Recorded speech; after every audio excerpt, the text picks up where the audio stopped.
transparent. Yung house, according to your statement, yung transparent sa deliberations.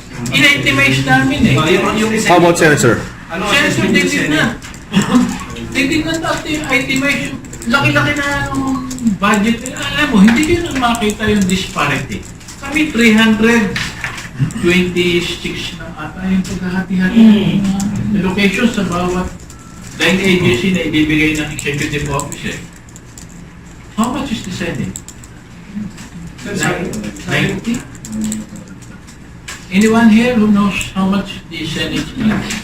Sabi ko mga may 75 billion na post-PICAM